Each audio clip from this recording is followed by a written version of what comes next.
Right, since in the story of the G2 time, it was like, the narrative developed, like you're just cooking and getting them the drinks and stuff and all, they coach themselves, blah, blah, blah, all the rest of it. Now, I'm pretty sure, to me, you proved that wrong in Fnatic. But then you ended up in this scenario where I do know how this can happen, because again, I know what 20-year-old guys are like, no matter how good they are at video games. But as an outsider, if you looked at this like football, you would think, well, of course, Youngbuck's going to be there. Look what he just did for the team. You would even think the players would go, he did a great job coaching us, like all these things.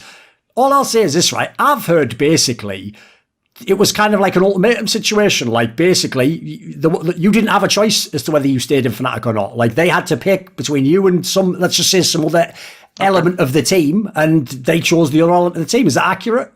I personally never made an ultimatum. In fact, I had a 3-year offer on the table to extend with Fnatic. I meant more like another player in the team made the ultimatum, or players. Maybe without my knowing. There was definitely at the end of this. I'm sorry to remember. There were at the end of the season, where Patrick, Sattermon, Karn was like, you should talk a bit to Reckless, get on his good side again.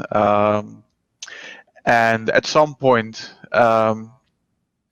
what happened is that the CEO came in, and the CEO had made a big blunder earlier in the season, and basically made me look like a fool. And basically, I accepted to look like a fool internally, and I was asked to tell him what was going on in the team. I had basically explained to Patrick. I had actually talked to him as well, because in the negotiation there were like 4 or 5 guys involved, and like how I see the future of the team. And I explained to them, listen, you need to make at least 2 or 3 changes because you're easily going to make Worlds in 2021, but 2022 it's going to be an absolute shit show,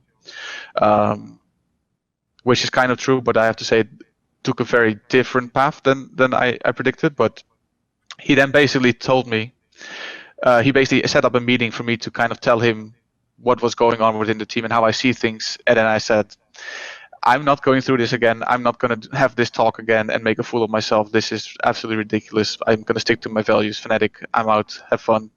And I said my goodbyes, and I said, I'm not doing this. I'm out. Your offer, the offer is off the table. See you around, I guess.